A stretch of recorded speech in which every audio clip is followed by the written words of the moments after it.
রমাদান মাসের মধ্যে একটা রাত আছে, যে রাতের নাম হচ্ছে লাইলাতুল কদর। আমি আশা করি আপনারা সবাই এই সূরাটা জানেন। বা'দা আউযু বিল্লাহি মিনাশ শাইতানির রাজীম, ইন্না আনজালনাহু ফি লাইলাতুল কদর। নিশ্চয়ই আমি কোরআনকে নাজিল করেছি লাইলাতুল কদরে, ভাগ্য রজনীতে। ওয়ামা আদরাকা মা লাইলাতুল কদর। হে নবী মুহাম্মদ সাল্লাল্লাহু আলাইহি ওয়াসাল্লাম, আপনি কি জানেন লাইলাতুল কদর কি জিনিস? লাইলাতুল কদরি খায়রুম মিন আলফি শাহর। লাইলাতুল কদর হচ্ছে হাজার মাসের চাইতে উত্তম।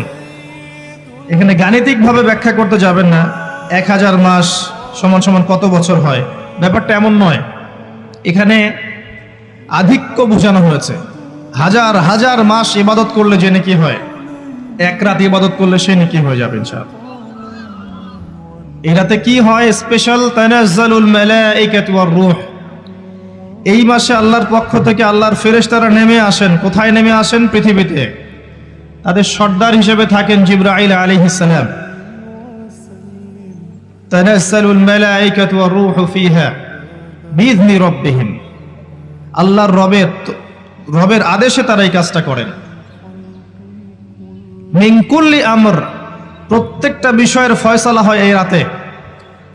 আপনার আমার তাকদীর লেখা হয়েছে আসমান জমিন সৃষ্টির 50,000 বছর আগে।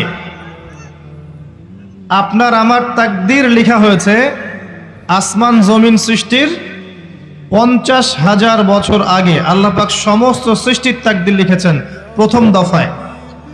দ্বিতীয় দফায় তাকদীর লেখা হয়েছে যখন আমার আপনার রূহ আমাদের মায়ের গর্ভে ছিল 4 মাস 10 দিন বয়স। ওই সময় আল্লাহর পক্ষ থেকে ফেরেশতা আসেন, এসে লিখে দেন তার হায়াত, তার রিজিক, সে সৌভাগ্যবান না দুর্ভাগ্যবান। এরপর রূহটাকে ফুঁকে দেন, বাচ্চা নড়াচড়া শুরু করে। এর আগ পর্যন্ত পেটের মধ্যে বাচ্চা নড়াচড়া করে না। যখন রূহটা ফুঁকে দেওয়া হয়, তারপর থেকে বাচ্চা নড়াচড়া শুরু করে। দ্বিতীয় দফায় তাকদীর লেখা হয়। এরপরে তৃতীয় দফা লেখা হয় এই লাইলাতুল কদরে, যে আগামী 1 বছর কি হবে, আপনি কি করবেন। অর্থাৎ 1 বছরের বাজেট প্রণয়ন করা হয় প্রত্যেক লাইলাতুল কদরে। তানাজ্জালুল মালাইকাতু ওয়ার রূহ ফিহা বিইذনি রাব্বিহিম মিন কুল্লি আমর। এই রাতের আরেকটা বৈশিষ্ট্য হচ্ছে সালামুন হিয়া হাত্তা মাতলাইল ফজর। ফজর পর্যন্ত এই রাতে শান্তি শান্তি শান্তি শান্তি প্রশান্তি বজায় থাকে।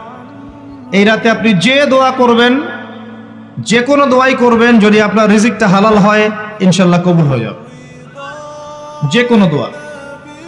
এই রাতে যারা ইবাদত করে দাঁড়িয়ে দাঁড়িয়ে, তাদের চতুর্দিকে ফেরেশতারা সমবেত হন, তাদের দোয়ায় তারা শরীক হন, তাদের জন্য দোয়া করতে থাকেন।